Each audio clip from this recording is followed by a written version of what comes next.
جب نہ جان جا رہی ہو نہ عزت جا رہی ہے تو پھر پیسہ بھی شریعت میں حکم ہے کہ اس کی بھی حفاظت کرو. دنیا مسافر خانہ ہے، میں بار بار بیان میں کہتا ہوں، میں کیا کہتا ہوں، قرآن کہتا ہے، لیکن اس کا مطلب یہ نہیں ہے کہ اس میں چیزیں پھینکنا شروع کر دو آپ کہ یار ویسے ہی گزر جائے گی تو کوئی بات نہیں، اڑا دو، ختم کر دو، مر جائیں گے تو ویسے ہی ختم ہو جائے گا. تو مر جائیں گے تو ختم ہوگا، لیکن اس سے پہلے ختم ہو گیا تو ٹائم سے پہلے مر جائیں گے. سمجھ رہے ہیں؟ اعتدال ہے نا اسلام میں، نہ ان چیزوں سے دل لگاؤ. سورہ بنی اسرائیل کی کیسی بہترین آیت ہے. آج میں سفر سے آیا ہوں تو میری سیٹنگ بھی تھوڑی سی آؤٹ ہے کیونکہ میں سویا نہیں ہوں پوری رات. تو قرآن کے الفاظ دیکھیں، لا تجعل یدک مغلولۃ الی عنقک، نہ تو اتنے کنجوس بن جاؤ کہ اپنے ہاتھوں کو گردن سے باندھ لو، ولا تبسطها کل البسط، اور نہ اپنے دونوں ہاتھوں کو ایسے پھیلا کے اڑانا شروع کر دو. وابتغ بین ذلک سبیلا، ان دونوں کے درمیان اعتدال والا راستہ اختیار کرو. اچھا، ہر آدمی کہتا ہے میں اعتدال سے چل رہا ہوں، کہ نہ میں اتنا ایسے اڑا رہا ہوں اور نہ میں کنجوس ہوں، کیونکہ میں نے اس دن میری گاڑی کا شیشہ ایک بندے نے صاف کیا تھا، میں نے اس کو 10 روپے دیے تھے، میں تو بالکل بھی کنجوس نہیں ہوں. اس دن چمونی آپا آئی تھی ہمارے محلے میں، میری والدہ کی بڑی اچھی دوست ہیں، تو میں نے ان کو چائے پلائی تھی. میں تو میں نے یہاں میری مسز نے کہا تھا کہ 2 سموسے لے آؤ، میں لے آیا تھا. اگر میں کنجوس ہوتا تو میں کہتا نہیں، نان نفقے کے علاوہ کچھ بھی گھر میں نہیں آئے گا. تو آپ میں اعتدال ہے یا نہیں، یہ فیصلہ خود نہ کرو میرے بھائی. کبھی کچھ دن سخی لوگوں کے ساتھ گزارو تو ہم سب کو پتا چلے گا کہ ہم سب کیا ہیں، کنجوس ہیں. سمجھ رہے ہو؟ ہم سب کنجوس ہیں. کچھ دن سخی لوگوں میں اٹھو بیٹھو. اسلام چاہتا کیا ہے؟ جو اسلام چاہتا ہے وہ تو میں پوری بات کہوں گا تو شاید جمعہ پڑھنا چھوڑ دیں آپ لوگ. اسلام کہتے ہیں مسافر خانہ سمجھو اس کو، اتنا نہ اڑاؤ کہ کل مانگنے کی ضرورت پیش آ جائے، بس اس سے کم خرچ کرو. ٹھیک ہے نا؟ یہ رکھنے کی چیز نہیں ہے.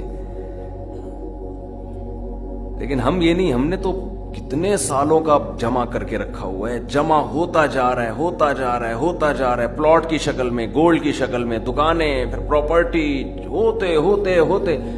کمال کی بات یہ، اسلام کمانے سے منع نہیں کر رہا، جمع کرنے سے منع کر رہا ہے. اور ہم نے دینداروں کو دیکھا ہے کمانے کی زیادہ کوشش نہیں کر رہے، جمع زیادہ سے زیادہ کر رہے ہیں.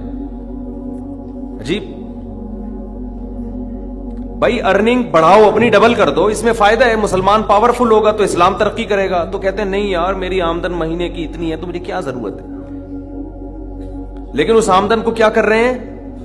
جمع کر رہے ہیں. بھائی کمائی ڈبل کر دو تاکہ خرچ بھی کیا ہو جائے، خرچ اچھی جگہوں پہ شروع کر دو. اپنے لیے نہیں کماؤ، قوم کے لیے کمانا شروع کر دو نا. ڈبل کمانا شروع کر دو، 4 گنا کمانا شروع کر دو، لیکن اس کمائی کو پھر خیر کے کاموں میں خرچ کرو. نبی صلی اللہ علیہ وسلم نے فرمایا ایماندار تاجر وہ شخص جو اس لیے تجارت کرے کہ لوگوں کے سامنے ہاتھ نہ پھیلانا پڑے، ایمانداری کے ساتھ تجارت کرے. پیغمبروں کے ساتھ ہوگا قیامت کے دن. حضرت عثمان اگر تھوڑا کماتے تو 400 گھوڑے دیتے جہاد میں. بولو نا. گھوڑا لینڈ کروزر تھا اس زمانے کی، 400 V8 حضرت عثمان نے دیے ہیں. کتنا کمایا ہوگا. ہاں اتنا کمانا کہ آپ اپنے صحت کی کبھی خیال نہ کر سکیں، آپ بیوی بچوں کو بھی ٹائم نہ دے سکیں، وہ پھر کمانے میں بے اعتدالی ہے. کمانے کا ایک حد تک آپ کے ٹائم اور جسم سے تعلق ہے، اس کے بعد کھوپڑی سے تعلق ہے. کھوپڑی نہیں استعمال کر رہا، گدھا بنا ہوا ہے، محنت بہت کر رہا ہے.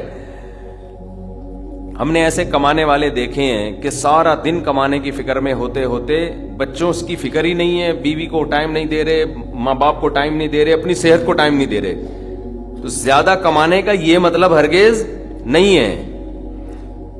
زیادہ کمانے کا مطلب یہ ہے کہ کمانے میں ٹائم تو آپ نے اتنا ہی دینا ہے جتنا آپ کی صحت اجازت دیتی ہے. نماز کا ٹائم نکلے، تہجد کا ٹائم نکل جائے، تسبیحات تلاوت کا ٹائم نکلے اس میں آپ کے لیے، کچھ اللہ کا ٹائم بھی نکلے، کچھ دین کی تبلیغ کا ٹائم بھی نکلے، کچھ پڑھائی کا ٹائم بھی نکلے. ویڈیو نہیں بنائے بھائی، یہاں لکھا ہوا ہے نا، کچھ پڑھائی کا ٹائم بھی نکلے. یہ تمام چیزوں کا ٹائم نکلنے کے ساتھ ساتھ پھر کمانے کو ٹائم دینا ہے. اس میں پھر جب اتنا ٹائم دے کے پھر پلاننگ کر کے اس کو بڑھانے کی کوشش کرنی ہے, ارننگ کو بڑھانے کی کوشش کرنا ہے. یہ نہیں کہ آپ نے ٹائم زیادہ دینا شروع کر دیا. اس میں ٹائم زیادہ دینے سے تو آپ کی صحت کو نقصان ہوگا نا. ارے 5 نمازیں تو پڑھنی پڑیں گی نا ٹائم پہ. پھر تلاوت روزانہ کرنی ہے کہ نہیں کرنی ہے, صبح شام کی تسبیحات ہیں وہ بھی کرنی ہے, تہجد کی بھی کوشش کرنی ہے, باپ کو بھی ٹائم دینا, اماں کو بھی, بیوی بچوں کو بھی, پھر اپنی ایکسرسائز وغیرہ صحت کو بھی. پھر باقی ٹائم کس کو دینا ہے؟ وہ پیسہ کمانے کو دینا ہے. پھر اس پیسہ کمانے کے کو جتنا ٹائم آپ نے دے دیا تو اس میں آپ کہہ سکتے ہیں کہ پھر ہم اس کو بڑھائیں کیسے. ہم تو 8 گھنٹے کمانے کو دے رہے ہیں, اب اس میں کیسے بڑھائیں ہم؟ تو بھائی کھوپڑی استعمال کر کے کیا کریں, اس کو بڑھائیں. کھوپڑی سے چیزیں بڑھ جاتی ہیں. کھوپڑی تو استعمال مسلمان کر ہی نہیں رہا ہے نا. اب یہ کہ کیسے کھوپڑی استعمال کریں, تو آپ خود استعمال کرو کہ یار میں یہ کام کر رہا ہوں تو میں اگر یوں کر لوں تو یہ ایسے بھی ہو سکتا ہے. یہ بیٹھیں گے تو سمجھ میں آئے گا انشاءاللہ آپ کے خود. لیکن بیٹھتے ہی نہیں ہے, سوچتے ہی نہیں ہے. جو جہاں کھڑا ہے وہیں کا وہیں رہے گا وہ. خیر,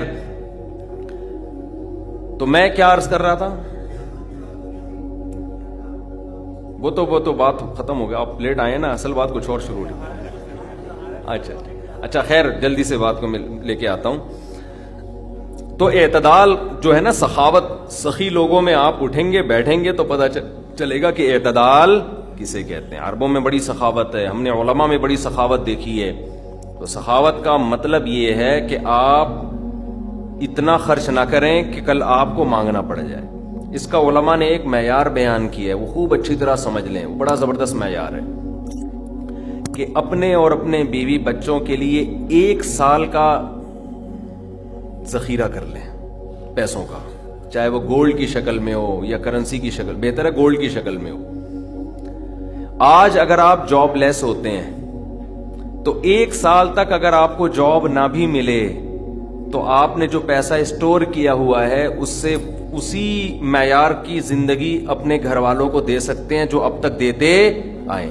اور یہ 1 سال آپ کے پاس جاب تلاش کرنے کا یا کاروبار دوبارہ سے اٹھانے کا آپ کے پاس موقع ہے.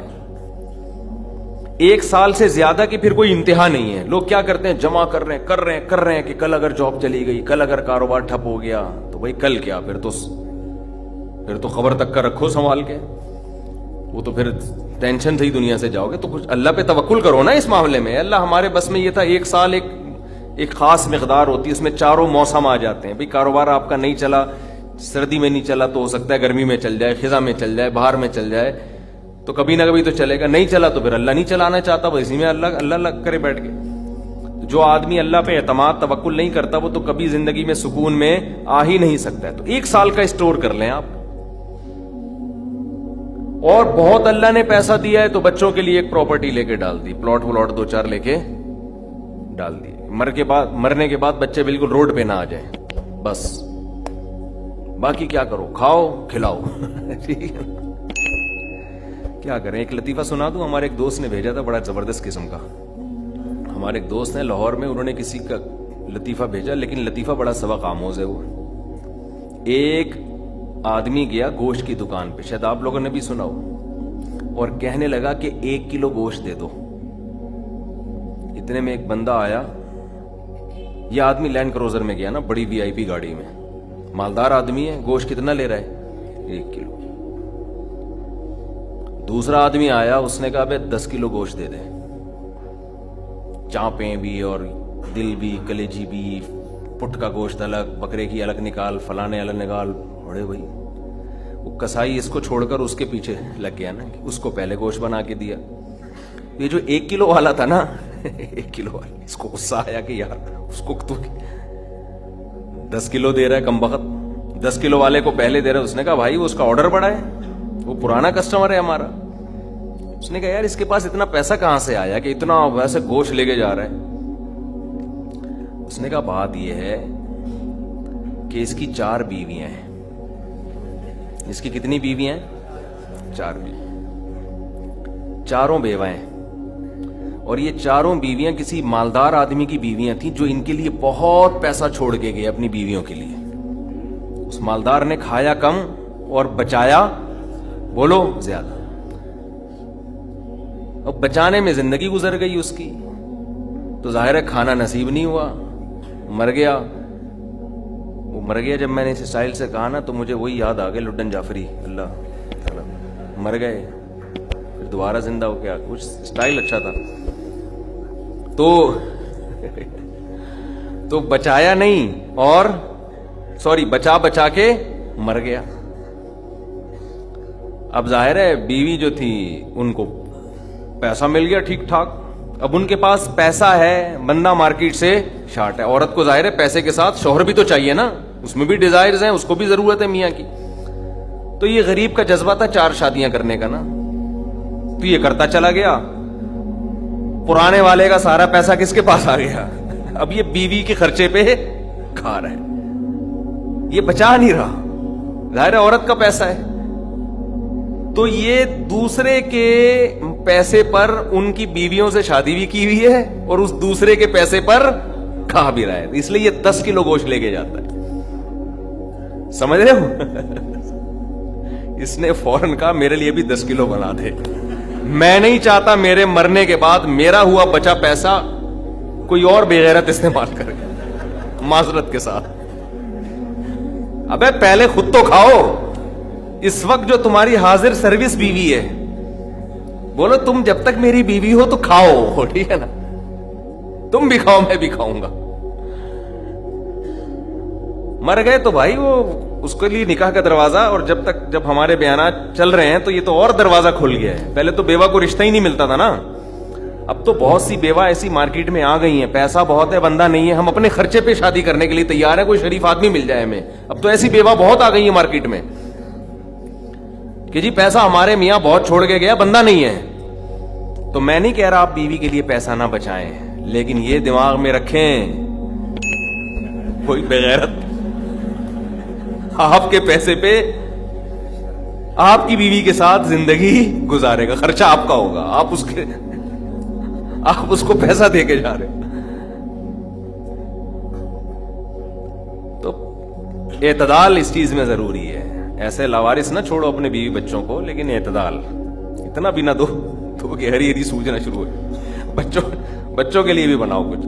خیر کہاں سے کہاں بات چلی گئی یار، تو جلدی سے بات کو سمیٹتا ہوں، کیا کروں پھر گھوم پھر کے ادھر ادھر دائیں بائیں جانے لگتے ہیں۔ تو یہ میں ان لوگوں کے لیے یہ لطیفہ ہے جو بہت زیادہ بچانے کی فکر کرتے ہیں۔ میں کہتا ہوں نا، آپ اپنی اولاد کے لیے بچا رہے ہو، اپنی اولاد کے لیے بچا رہے ہو، کھا نہیں رہے، نہ خرچ کر رہے ہو بچوں کے، تو بچے پھر جب بچوں کے پاس آئے گا تو وہ اپنے بچوں کی فکر میں بچائیں گے۔ تو آپ بھی تو خود کسی کے بچے ہو نا، آپ کھاؤ، بولو مجھے اپنے ابا کے بچوں کی فکر ہے، میرے ابا نے میرے لیے چھوڑا تھا، میرے بچوں کے لیے تھوڑی چھوڑا تھا۔ اور اگر آپ کے ابا نے آپ کے لکھ کے بجائے آپ کے بچوں کے لیے چھوڑا تھا تو آپ کے ابا تو بڑے بے وقوف تھے، کیونکہ بچوں کے لیے بھی اس لیے چھوڑا کہ وہ اپنے بچوں کے لیے چھوڑیں، پھر تو کھائے گا کون پھر اس کو بیٹھ کے؟ بات یہ کہ اللہ پہ اعتماد اور توکل بالکل ختم۔ یہ بھول گئے ہیں کہ جب انسان دنیا میں آتا ہے تو صرف پیٹ نہیں لے کے آتا، 2 ٹانگیں 2 ہاتھ کمانے کے لیے لے کے بھی آتا ہے۔ آپ کا بچہ اپاہج ہے تو سمجھ میں آتی ہے بات، 2 ہاتھ 2 ٹانگیں، تو بھائی جیسے آپ نے کمایا وہ بھی کمائے گا انشاءاللہ۔ جب آپ پیدا ہوئے تھے خدا نے آپ کی ماں کی چھاتیوں میں آپ کے لیے رزق پیدا کیا تھا، آپ کا بچہ پیدا ہوا تو اس کی ماں کی چھاتیوں میں بھی خدا نے رزق پیدا کیا ہے، تو اس کا مطلب رزق بچہ لے کر آ رہا ہے۔ تو فکر کرو اعتدال کے ساتھ، اس کو سروں پہ مسلط نہ کرو،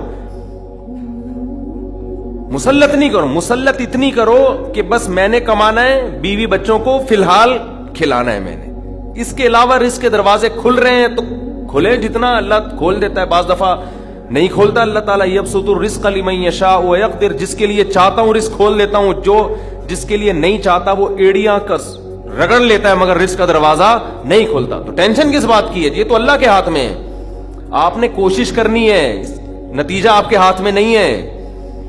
اللہ غریب رکھے تو بھی خوش، انجوائے کرو یار، جس نے مجھے کھلا دیا تو بس میری ضرورت بھی 2 پراٹھے ہیں، تو میرے بچوں کی بھی یہی ضرورت ہے، اللہ ان کو بھی کھلا دے گا۔ اللہ میں لاہور سے آیا ہوں، پراٹھا آتے ہی پراٹھا کھایا ہوٹل پہ جا کے، اتنا مزہ آیا کہ سبحان اللہ، نہیں ملتے پنجاب میں یہ والے پراٹھے، یہ چیز نہیں ہے پنجاب میں۔ پنجاب میں لسی ہے، پائے ہیں ہوں گے بھائی، یہ چیز نہیں ہے بھائی۔ رفیع بھائی بہت دیکھ لیا، مایوس ہوتا ہے نا انسان جا کے، وہ ناشتے کا وہ لک ہی نہیں آ رہا ہوتا۔ تو ہماری ضرورت بس یہی ہے تو اللہ دے دے تو ٹھیک ہے بھائی, کچھ بہت دے دیا, کھا پی بھی لیا, استعمال بھی کر لیا, تو چلو یار ایک آدھ بحریہ ٹاؤن میں بچوں کے لیے پلاٹ بنا کے چھوڑ دیا, مر آ جائیں گے تو چلو. اس سے زیادہ tension tension tension tension tension آخرت کی ہے. ہمارے ایک دوست نے پراپرٹی لی, اس کے ساتھ ہی قبرستان بھی ہے, تو بار بار وہاں کھڑے ہو کے بول رہے ہیں کہ یار دیکھو, میں ان سے کہہ رہا تھا, ان کو ڈرا رہا تھا, میں نے کہا آپ اپنا پلاٹ دیکھ دیکھ کے خوش ہوتے رہتے ہو, اصل پلاٹ تو یہ ہے, یہاں ہے, تھوڑے دنوں میں کدھر آنا ہے, ادھر آنا ہے. میں نے کہا یہاں آپ جو پلاٹ لیا اس پہ مکان بناؤ گے 10 15 20 سال کی کہانی ہے آپ کی, اس سے زیادہ کی مجھے سفید بال دیکھ کے لگ رہا ہے کہ ہوگی نہیں. اور یہاں 20,000 25,000 30,000 پتہ نہیں کتنا رہنا پڑے. تو جب اپنی پراپرٹی کو دیکھنے جاؤ, ساتھ میں یہ قبرستان پہ تھوڑی دیر کھڑے ہو کر دیکھ لیا کرو کہ یار آنا کہاں ہے, ادھر ہی. تو اتنا زیادہ خوش ہونے کی بالکل بھی ضرورت نہیں ہے. اس کی تیاری کیا کی ہے اس قبر کی, اس کی تیاری کرو. اس کی تیاری ہے راتوں کو تہجد, اللہ کے سامنے گڑ گڑانا, نظر کی حفاظت کرنا, حرام کھانے سے اپنے آپ کو بچانا, اپنی اولاد کی اچھی تربیت کرنا. یہ اس کی تیاری ہے اس قبر کی. ذکر کرنا, دیکھو یہ جو ہم ذکر کرتے ہیں نا, لا الہ الا اللہ یا سبحان اللہ والحمدللہ, یہ ہلکے کلمات نہیں ہیں. لوگ اس کو ہلکا سمجھ رہے ہوتے ہیں نا, کہ کوئی تسبیح پکڑ کے لا الہ الا اللہ اللہ اللہ کر رہا ہے بیٹھ کے, کیا کر رہا ہے, ٹائم ویسٹنگ, معاذ اللہ. اللہ کو سب سے زیادہ یہ عمل محبوب ہے کہ میرا تذکرہ کر رہا ہے.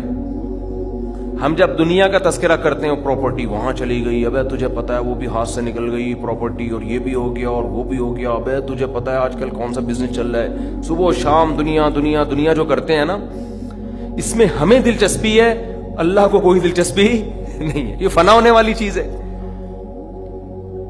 اور اگر ہم زبان سے لا الہ الا اللہ اللہ اکبر شروع کر دیں تو اس میں ہمیں دلچسپی نہیں ہے, لیکن اللہ کو اس میں بہت دلچسپی ہے.